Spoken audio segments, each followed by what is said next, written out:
Hello, family. Welcome to another session of Maths Fanatics 24/7. In this question, we're going to be looking at a question on number patterns. Okay, without wasting time, let's get straight to it. So on 4.2, they say a certain quadratic pattern has the following characteristics. Remember, when I hear the word quadratic, I think of what? Second constant difference, right?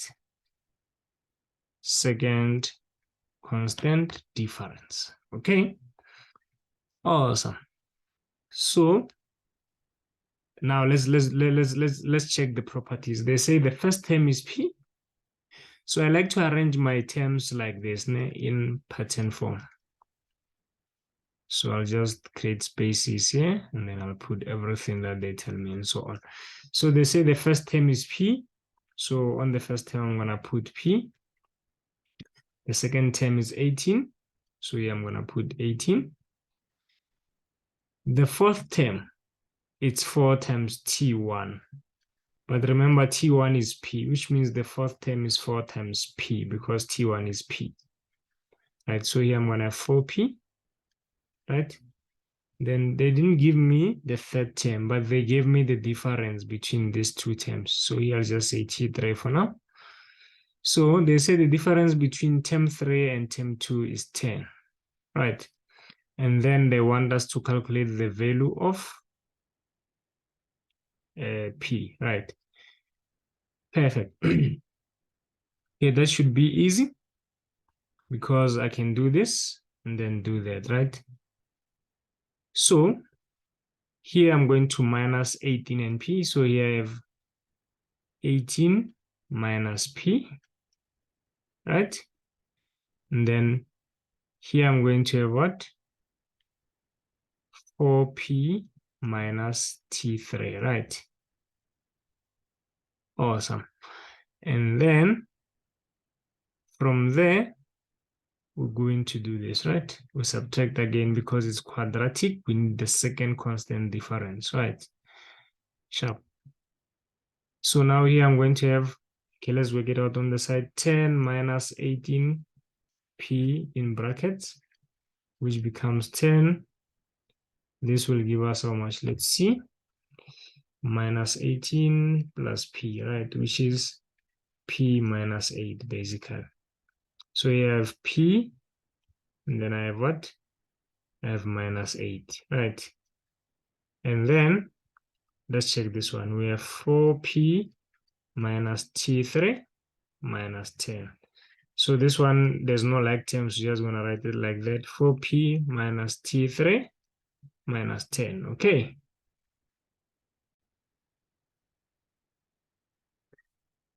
So here, I know that this part, right? This part must be equals to that part. Why? Because the second difference is constant. Why? Because they said quadratic, right? So I know that p minus 8 will be equals to 4p and then minus 3t minus 10, right? I mean T3, sharp. So now, here, ladies and gents, we have one issue now. I have two unknowns and one equation. I don't know P, I don't know T3, right? Sharp. So we're going to go back to the top and see if we can find T3, right? Because the question wants us to find P, obviously. I already know that P will be the last thing I'm going to find. So I'm sure there's a way to get this. Ne? Perfect. So I want you to notice something. Ne? When you add this term and that one, you're going to get 18. Ne? P plus 18 minus P, this will cancel that. So you're left with 18. Ne? So to get T3, you're going to get, you add 18 and 10. It should give you that. Ne? So that value there is how much? It should be 28 then. So that when you minus them, the difference will be 10. Does make sense? So, okay. So as we said t is negative is 28 and then minus 10, right? And then from here, we're just going to simplify. So I'm going to move all these numbers to that side. So I'm having negative 8 plus 28 plus 10 equals to 4p minus p, right?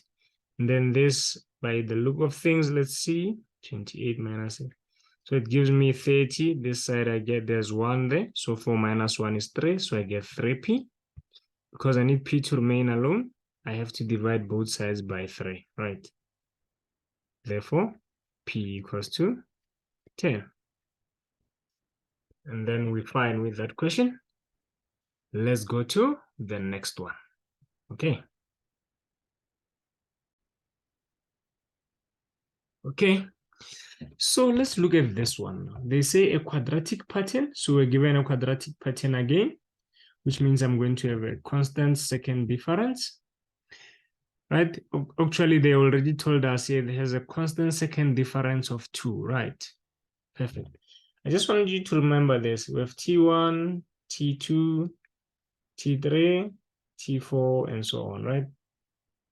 Remember this part here, right? These are the most important part. 3a plus b, right? Then this will be 5a plus b, if you remember. Then this will be 7a plus b. This is 7a plus b, right? And then here you're going to have 2a. You also have 2a there. Right.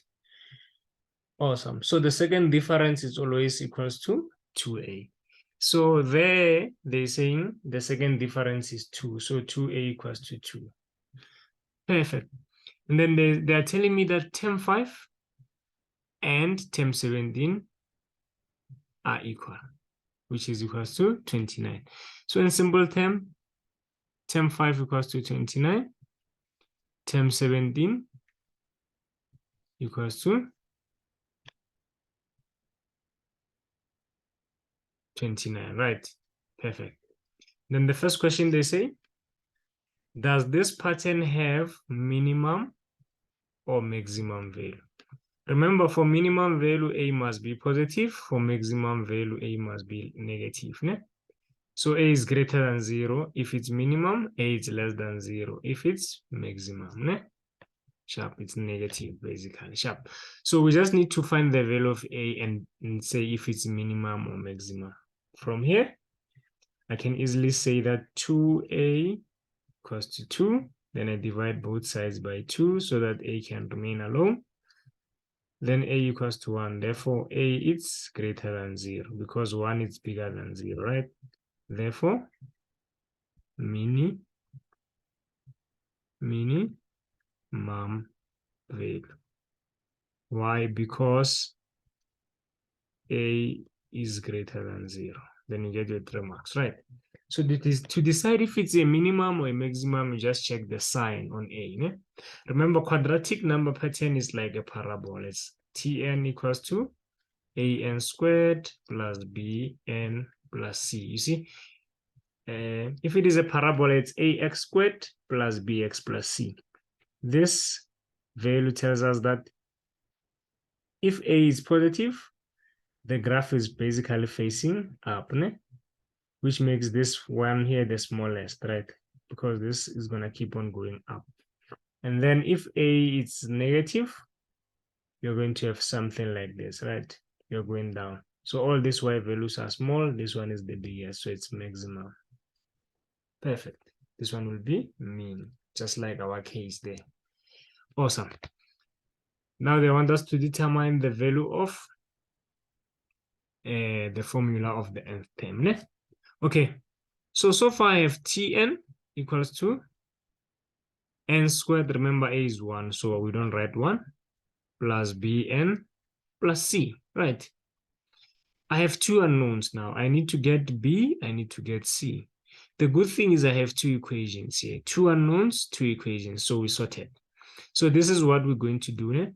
I see that when n is 25, when n is 5, the value is 29. So I'm going to say 29 equals to, for n I put 5, plus b 5 plus C, right?